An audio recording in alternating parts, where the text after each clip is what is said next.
आगामी सण उत्सवाच्या पार्श्वभूमीवर कायदा व सुव्यवस्था अबाधित राहावी तसेच आपत्कालीन परिस्थितीत पोलिसांची तयारी तपासण्यासाठी सांगली पोलीस दलाच्या वतीने मॉकड्रिल आयोजित करण्यात आली।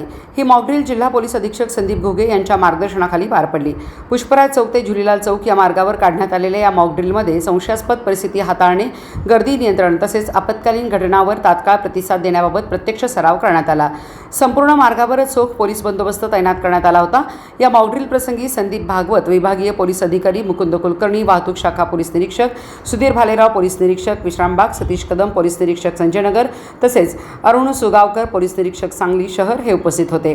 या उपक्रमामुळे नागरिकांमध्ये सुरक्षिततेची भावना निर्माण झाली असून आगामी सणोत्सव काळात कोणताही अनुचित घटना घडू नये यासाठी सांगली पोलीस दल सज्ज असल्याचा विश्वास व्यक्त करण्यात आला।